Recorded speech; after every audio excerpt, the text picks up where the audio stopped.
Екі шал, бір ақсақалдың әңгімесі. Көп айтылып жүрген әңгіме. Аузы дуалы ақсақалы, қазыналы қариясы аз, шау тартқан шалдары көп қоғамда өмір кешіп жатырмыз. Бірде достармен дастархан басында отырғанымызда, осы жай сөз бола қалып, мынадай үш оқиға айтылып еді.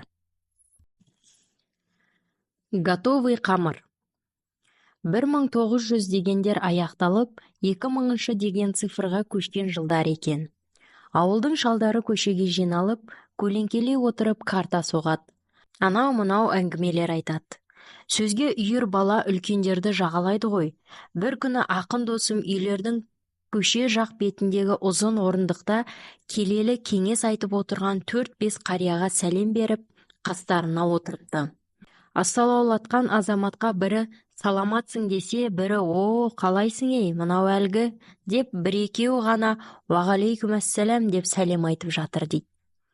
Содан қастарында отырған бозбалаға бір-бір қарап қойып айтылып жатқан әңгімелерін ары жалғайды.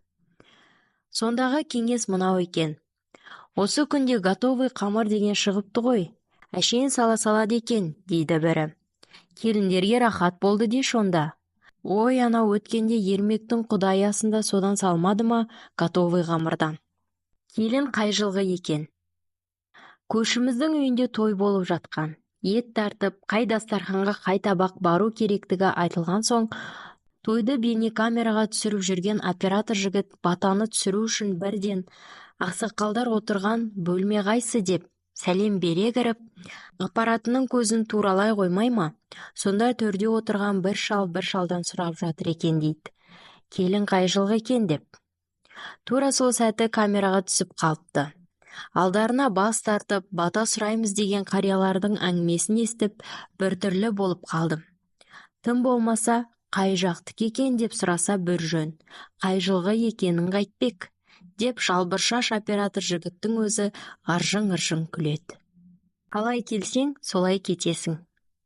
Бір күні көршінің үйінен келген апамыз үйге күрсіне кіріп атамызға: әбден бекіп алыпты, кеткелі жатыр, деді.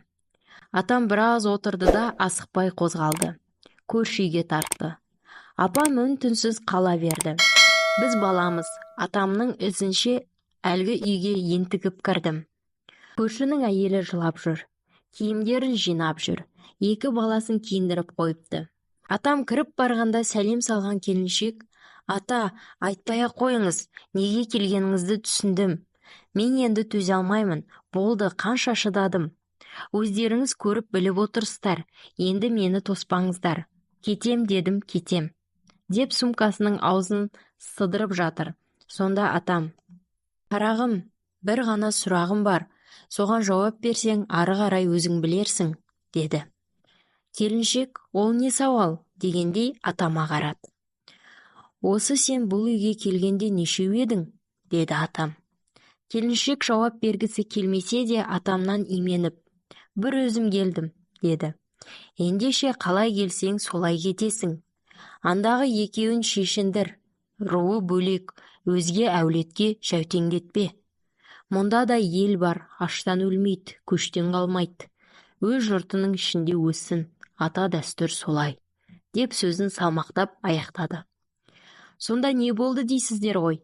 Келіншек өкіріп жылап, екі баласын бас салды. Мен бұларды тастап қайда кетем, ата?